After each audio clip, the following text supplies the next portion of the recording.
عليكم في قناة نور فكرك. في هذا الفيديو إن شاء الله سأتحدث لكم عن النجم العالمي كريستيانو رونالدو. سأعطيكم مجموعة من الحقائق عنه وبعض الأمور اللي لا يعرفها الكثيرون. بالنسبة لكريستيانو رونالدو هو نجم عالمي غني عن التعريف، والأرقام تثبت ذلك. كما سأعطيكم بعض الأرقام تشوفوا أنه حقق أرقام خيالية. عنده مجموعة من الألقاب بينها الدون ومن بينها الطفل الباكي. هذا اللقب لم تلقبه له الصحافة، إنما لقبته له أمه.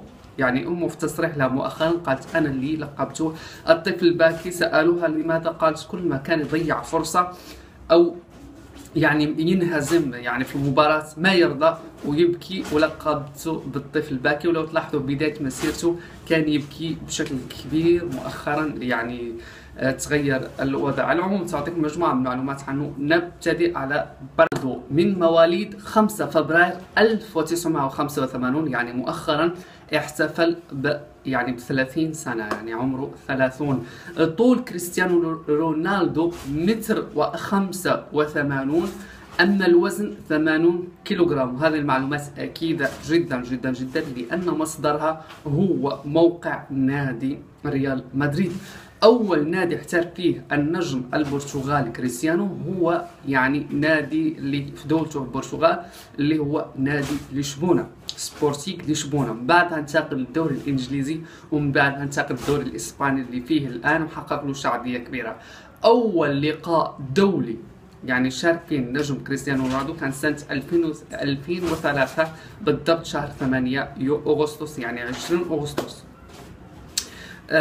بالنسبة للأمر الثاني، بالنسبة لطفولة رونالدو، عاش طفولة صعبة جدا كما تحدث عنها مجموعة من الوثائقيات، وكان شاء الله يحظى في إحدى الوثائقيات يعني بشكل صريح. رونالدو عاش طفولة صعبة جدا، يعني فيها نوع من الفقر، يعني كان فقير.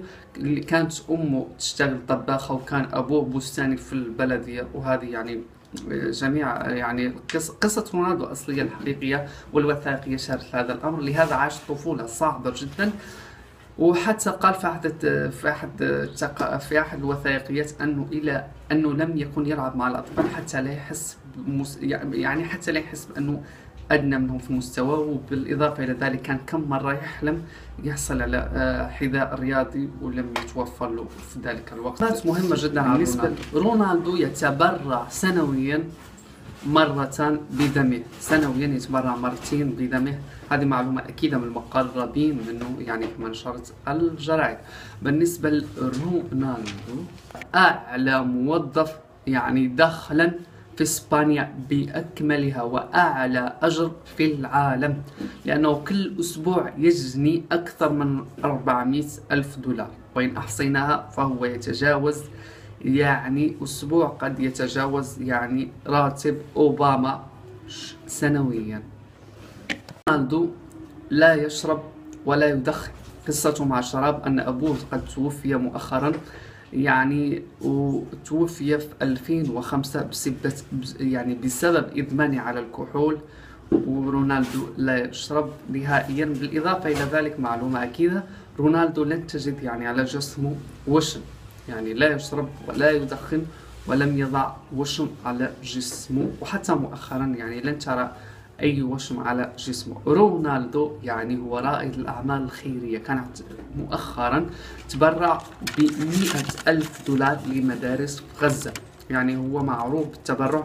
كما تبرع يعني بأموال كثيرة للجزيرة اللي كان يعيش فيها، وهو معروف يعني بتبرعه كثير من ذلك. النجم البرتغالي كريستيانو رونالدو شركة يعني SR7 هي كريستيانو رونالدو، ورقمه 7 معروفة، وقوم بتسييرها شقيقه شقيقه هو اللي سير هذه الشركة. رونالدو يحقق ما يقارب 25 مليون دولار كربح سنوي من الإعلانات فقط. يقال، هذه المعلومة كنت أنا لما أقرأ لما بحث عن هذا الموضوع أخذ مني ساعات كثيرة، قريت هذه المعلومة أن رونالدو أصول أجداده يا من المغرب يا من الرأس الأخضر، يعني هذا حسب التقارير، والله أعلم. بالنسبة لصفحة كريستيانو رونالدو اللي على الفيسبوك، هي الأكثر صفحة متابعة في العالم بعد صفحة الفيسبوك الرسمية. يعني أول شخصية في العالم متابعة ب 105 مليون، يعني رقم 105 مليون متابع. أما المنافس الدائم ميسي فيتابعه 80 مليون فقط. كذلك نادي ريال مدريد نفسه اللي ينضم له كريستيانو رونالدو لا يتجاوز 86 مليون. نادي برشلونة أيضا في حدود 80 مليون، عشان 85 مليون. لهذا كريستيانو رونالدو حطم الأرقام. ثاني شخص على مستوى العالم يعني بعد كريستيانو رونالدو هي شاكيرا، تقريبا ب 98 مليون، لكن ليس مع بيكي، إنما شاكيرا لوحدها.